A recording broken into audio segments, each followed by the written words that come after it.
Good morning. Let me be one of the first to wish you a very happy and healthy new year. Well, I was thinking about what we would share together at the beginning of a new year and recognised that we at this time straddle two celebrations. We are still in the Christmas period, in as much as we're still in what we used to call the 12 days of Christmas. And yet we've already celebrated the coming of 2022. So I hope that you've all had a good Christmas. I hope you've had a number of things that you've enjoyed. Your family time perhaps, or getting together with others. I have to say that I enjoy Christmas immensely, and particularly with the family. And because we've got grandchildren now, I have to say I enjoy the Christmas jokes. The Christmas cracker fun. And my favourite one this year has been the story of a man who put up his Christmas lights, but unfortunately his dog decided to take a fancy to some of them and started to eat them. Well, he obviously was very concerned and grabbed the dog and whisked him down to the vet's and said, "My dog's been eating these Christmas lights. Can you do anything?" And the vet said, "Not to worry," he said, "I can remove the lights from your dog." And I gather the dog was delighted. Sorry about that one. Today we straddle two celebrations, the Christmas story and, of course, a new year and New Year celebrations. In the Christian church or the Christian calendar, it's known as Epiphany. It's a Greek word, a bit like the Greek words they use for COVID, and it means sudden revelation. And the reason that that is used, it's because in the story, the wise men arrive and meet Jesus. And this was a revelation to them. They'd been seeking, they'd been looking, and they found this wonderful experience of meeting Jesus. And what is significant is that these wise men were not Jews, as Jesus was, but they were what we would call Gentiles. They're non-Jews. And so Epiphany means the revelation of Jesus to all the world, because as Christians believe, he became the saviour for everybody, not just a group of people. Well, they're about to return to their homeland, and yet before they do, they are given some very important words. I'd like to read them. They come from Matthew's Gospel. Having been warned in a dream not to go back to Herod, they returned to their country by another route. They did not go back the same way. It's interesting that in the very next verse, as if Joseph and Mary, recognising that everyone who was going to come has now gone, they're thinking about going back to Nazareth, their hometown, and Joseph is informed in a dream, do not go back there, but go a different way. In other words, go home a different way, just like the wise men. I'll read it. When the wise men had gone, an angel of the Lord appeared to Joseph in a dream. "Get up," he said, "take the child and his mother and escape to Egypt. Stay there until I tell you, for Herod is going to search for the child to kill him." You see, King Herod, the king at the time, was obviously clearly concerned about the birth of another king. Jesus had no intention of usurping his kingship. Not at all. He'd come for a very different purpose. But you can understand that Herod was having none of it. And so he was set out on killing, deceiving the wise men as if he was going to worship him. No, he was going to kill him. And so the wise men are told, this is danger, take a different route. Mary, Joseph, this is danger, take a different route. And it just struck me that actually we have lived with danger for 2 years. We have lived, and we're still not out of the woods yet. And it's been awful. And I think this is evil. Whatever we say, we can put to use all the science, but it's evil. And it's evil because we're being forced to relate to one another in ways that we were never meant to relate. It was not, I believe, in the Creator's plan, because we were meant to relate and to support, and yet we're being separated. So there's an underlying evil. And it just seemed to me that the message that I would want to bring for this new year, based on that, is to say we are surrounded with so much uncertainty, so much that conspires to bring us down, wipe us out, separate us, and so on. In the case of the wise men, and in the case of Joseph and Mary and so on, the answer for them was not to work it out completely among themselves, but to look outside of themselves. I wonder if there are two things that we can learn from the story that we've just looked at that will help us into the new year. And the first thing is to be prepared to listen to God's words. That's the first thing. Are we prepared to listen to God's words? We are bombarded by words, bombarded by promises, bombarded by lots of ideas and so on from all sorts of ends. Are we willing to listen to God's words? People would say, well, I don't believe in God, so how can I listen to his words? But you see, maybe that's the starting point. Maybe I ought to rethink that.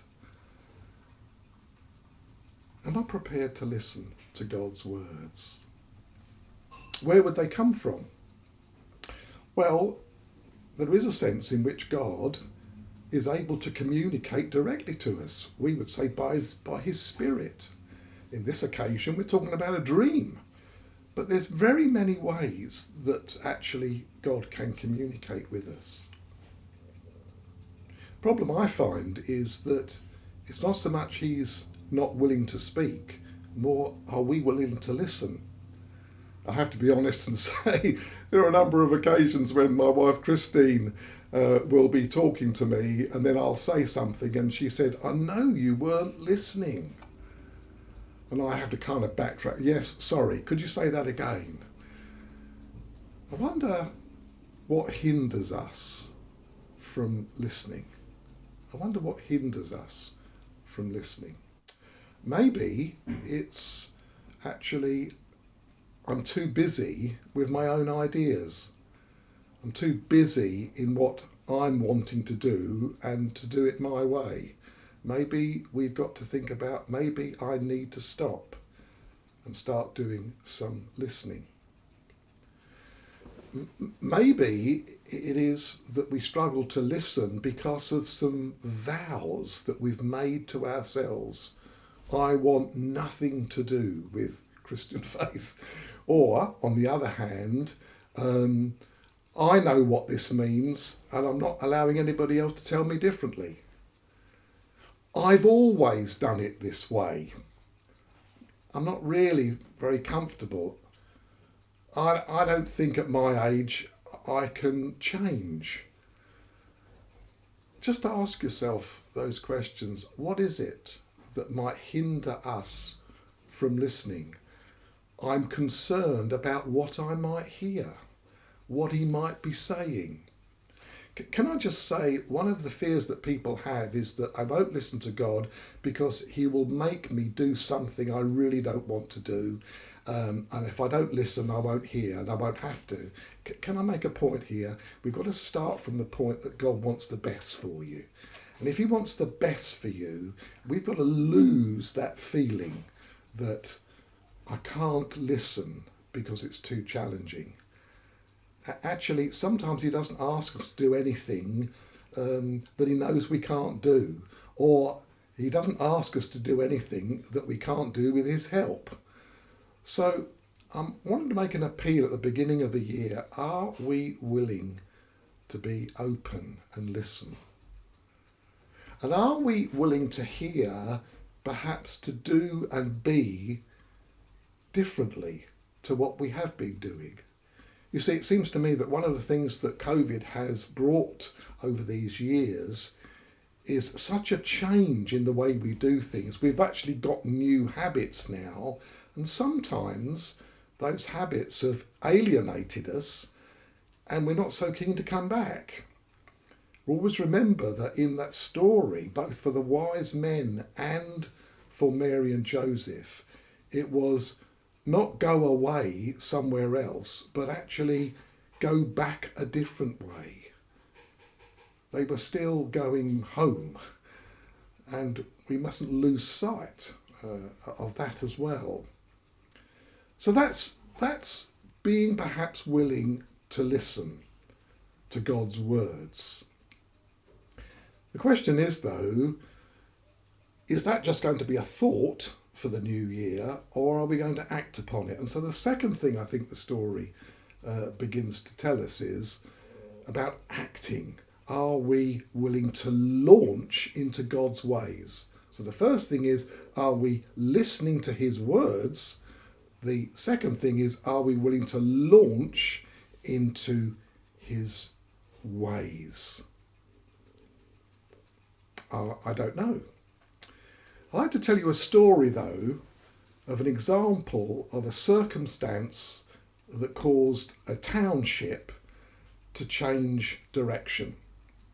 You may have heard the story, but back in the early 20th century, round about the 1900s, in a state of Alabama in the United States, there was a town called Enterprise, and it was in a county called Coffee County. But what's more important is that in 1919 they erected a monument in the town to an insect, believe it or not, a pest, you might say, and it was a boll weevil. And if you go online, you can see pictures of this monument. And the reason was that the county was a great county for cotton growing, and their prosperity was based on cotton growing. But this weevil would get among the cotton plants, lay its eggs and so on, which produced more, and would wipe out the crop. And for years they did everything they could to wipe out this boll weevil. And then one of the town's leaders said, I think the time has come that we need to diversify. We have ideal conditions for growing cotton. Is there anything else that we could grow that would make it easier, better, and not have that kind of risk? And they did. And they, in fact, changed to growing peanuts. As a consequence of changing to growing peanuts, they actually were far more prosperous than they had been when they were growing cotton. But what it shows us, just in illustrative purpose, is that it is possible to change a direction, not to give up your beliefs or your heart, but to change direction, change shape, do the same thing differently, and yet actually avoid disaster and sometimes avoid real difficulties that could come your way. So I just use that as an illustration. They actually said, they raised it because it caused them to make a change. Many didn't want to, but when they did. So maybe there's a sense in which when we make actions now for this new year based on listening, when we launch into something, we might like to think about. Let me give you some examples of what I think could be some things we could do. First and foremost, if we're not a Christian, why don't we just find somebody who is a Christian and say, I'd like to know more about being a Christian. I've lived a certain way for so long, but in the light of everything else, my foundations don't seem to be as strong. I need to find a new way, a peace. Would you tell me about being a Christian? What does it mean to be in relationship to God? Find somebody who will either help you themselves or direct you to either some literature, a course, something that might help you. Is that what you might do this year? If you are a Christian, it may be that one of the ways that you could be listening more to what God is saying about what's going on and in your life is that you'll perhaps take up reading again, reading the scriptures if you've not been so good at it. Not to rely on going to church where someone speaks it to you. I can't say what the future's going to hold about gatherings, large gatherings. It may be that we're going to be in trouble. We'll have to use other means. But we could get a Bible reading plan, a short daily devotional thing, some way of allowing God to speak to us. Perhaps this year we'll do that. Perhaps it is that we'll join a small group of people, maybe over Zoom or something, and maybe meeting together, certainly rather than a big gathering, where we encourage one another, rather than just simply getting everything from one person. That may be what we will do today, to launch into, it's going back, but going a different way. It may well be that we think this year of our time, our talents, our money. You see, we might not be in a position just to put some money in a basket on a church service on a Sunday, but it doesn't stop us giving to the work of Christian faith, giving to new initiatives, putting ourselves in a position to help and to do something, supporting one another. And perhaps lastly, we'll start to think again about whether or not I know my physical neighbours. The people who I live around, not just the people I work with, not just the people perhaps who are in my Christian circle. Always remember that Jesus was found among all sorts of people and criticised for it. But he was very willing to be among anybody because he was wanting to bring some light to them and some life to them. Is it that God is looking for us to bring light and life in very practical ways, showing God's love practically to the people that we live nearby or somewhere else?